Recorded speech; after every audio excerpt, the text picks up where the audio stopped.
Hi everybody, it's Peg, and I am part of a collaboration at Aunt Beck's Creations with a bunch of other artists, and we are sending journals around in groups. It's kind of like the old circle journal thing. I used to do this years ago where we would make journals and share them with people. Sometimes there were prompts, sometimes there weren't. But these are all individual, and they're telling us what they would like in their journal. This first one that I have, there were no specific prompts about what I was supposed to do. She said just do a page. So I'm to do a double page spread in here. And so I'm just going to work through here, show you the process of how I created the page. This is just kind of a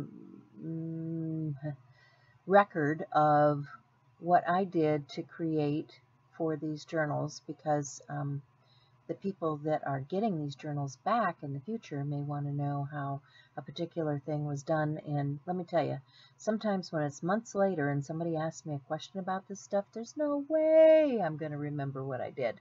So looks like I'm just getting a few papers out.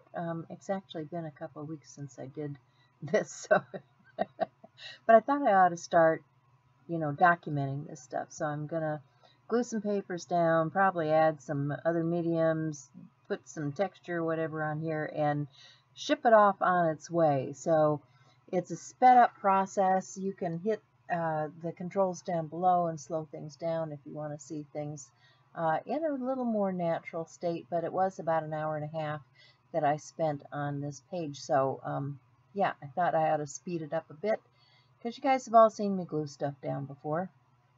I may slow it down if there's anything important in the latter part of this video. But I have, let's see, this is the first one that came to me. I made mine and sent it off. This is the first one that came to me. So I have 2 more journals yet coming to me. So we'll see how soon I get those and what I do with them.